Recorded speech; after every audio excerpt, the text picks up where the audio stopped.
कई तरह के सवाल हैं और इन सवालों की वजह से एनडीए के घटक दल उलझ गए। मैं ये आपको बता दूं, क्योंकि कई ऐसी सीटें हैं जिस पे एनडीए के घटक दल ही लड़ना चाहते हैं। ऐसे में मिलेगा तो किसी एक घटक दल को ही, इसलिए जो ये पेच है वो अभी सुलझा नहीं है, वो उलझा ही हुआ है। आपको मैंने कल बताया था कि बीजेपी हर हाल में 20 सीट पर लड़ेगी, वो 22 भी हो सकता है। और बीजेपी चाहती है कि जेडीयू 10 सीट पे चुनाव लड़े। इनफैक्ट बीजेपी चाहती है जेडीयू 8 सीट पर चुनाव लड़े, लेकिन जेडीयू हर हाल में 10 सीट चाहती है। 10 नहीं, जेडीयू तो 12 सीटें चाहती है, लेकिन मुझे जो जानकारी है कि बीजेपी 10 सीटों पर मान जाएगी। ऐसे में सवाल उठता है कि 20 सीट बीजेपी मिनिमम, जो कि 22 भी हो सकता है, 10 सीट आप लगा लें जेडीयू तो 30 सीट हो गया।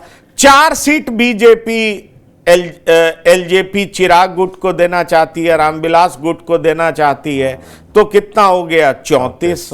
और उसके बाद 2 ही सीट उपेंद्र कुशवाहा की पार्टी को देना चाहती है, जबकि उपेंद्र कुशवाहा की पार्टी भी मान चुकी है और वो कॉन्फिडेंट है कि उसको 3 सीटें तो मिलेंगी ही मिलेंगी। लेकिन मेरी जो जानकारी है कि उपेंद्र कुशवाहा की पार्टी को 2 सीट से ज्यादा नहीं दी जा रही है, तो 34-2 36 सीटें हो गई। अब बच रही हैं 4 सीटें। 4 सीटों में क्या होगा, इसीलिए मैंने आपसे कहा कि अगर बीजेपी 20 पर लड़ती है तो 2 सीट पारस गुट को दिया जा सकता है, तो 36 और 2 38 हो गया। फिर भी 2 सीटें बच रही हैं, तो ये 2 सीटें क्या वीआईपी पार्टी को मिलेंगी?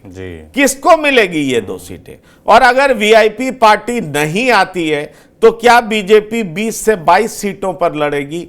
ये एक बड़ा सवाल है। और इस बीच में आपको एक नाम और नहीं बोलना चाहिए, वो नाम है जीतन राम मांझी का, हिंदुस्तानी आवाम मोर्चा पार्टी का।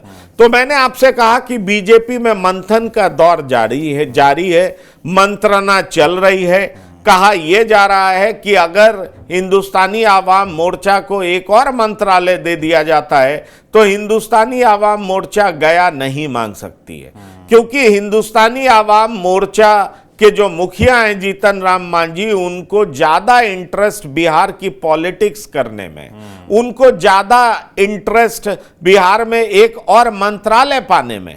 ऐसे में सवाल उठता है कि क्या अगर उनको एक मंत्रालय दे दिया जाता है तो गया को वो गुड बाय कह देंगे, गया से चुनाव लड़ने को तैयार नहीं होंगे। इस तरह के कई सवाल फिजा में तैर रही हैं, जिसका सॉल्यूशन निश्चित तौर पर बीजेपी ही निकालेगी, क्योंकि बड़ी घटक दल है। और एक बात मैं आपको और भी बता दूं कि 2 तारीख को प्रधानमंत्री बिहार पहुंच रहे हैं, और जब प्रधानमंत्री बिहार पहुंचेंगे तो निश्चित तौर पर बहुत सारी बातों से पर्दा हट सकेगा, बहुत सारी चीजों की क्लैरिटी भी हो सकेगी। एक लंबी मंत्रणा नीतीश कुमार के साथ हो सकेंगी। मैंने आपको बताया कि विनोद तावड़े, जो कि 2 दिन पहले यानी कि मंडे की सुबह वो दिल्ली पहुंचे हैं, और कहा यह जा रहा है कि बिहार बीजेपी के तरफ से लगभग लड़ने वालों की सूची तैयार कर ली गई है। आप इस बात को बेहतर जानते हैं कि 1 सीट से 2 या 3 उम्मीदवारों का नाम बिहार की प्रदेश इकाई भेजती है, और उसके बाद दिल्ली में तय होता है कि उन 2 या 3 उम्मीदवारों में कौन एक ऐसा शख्स है जो सबसे ज्यादा उपयुक्त है, जो पार्टी के लिए सीटें जिता सकता है, जो कन्विंसिंगली जीत सकता है, पार्टी की ज्यादा से ज्यादा सीटें आ सकती है। उसको बीजेपी के बड़े नेता लोकल लीडर्स की मदद से मंत्रणा करके, विचार करके, अपने इंटरनल सर्वे के आंकड़ों की मदद से तय कर पाएंगे कि आखिरकार वो उपयुक्त उम्मीदवार कौन हो।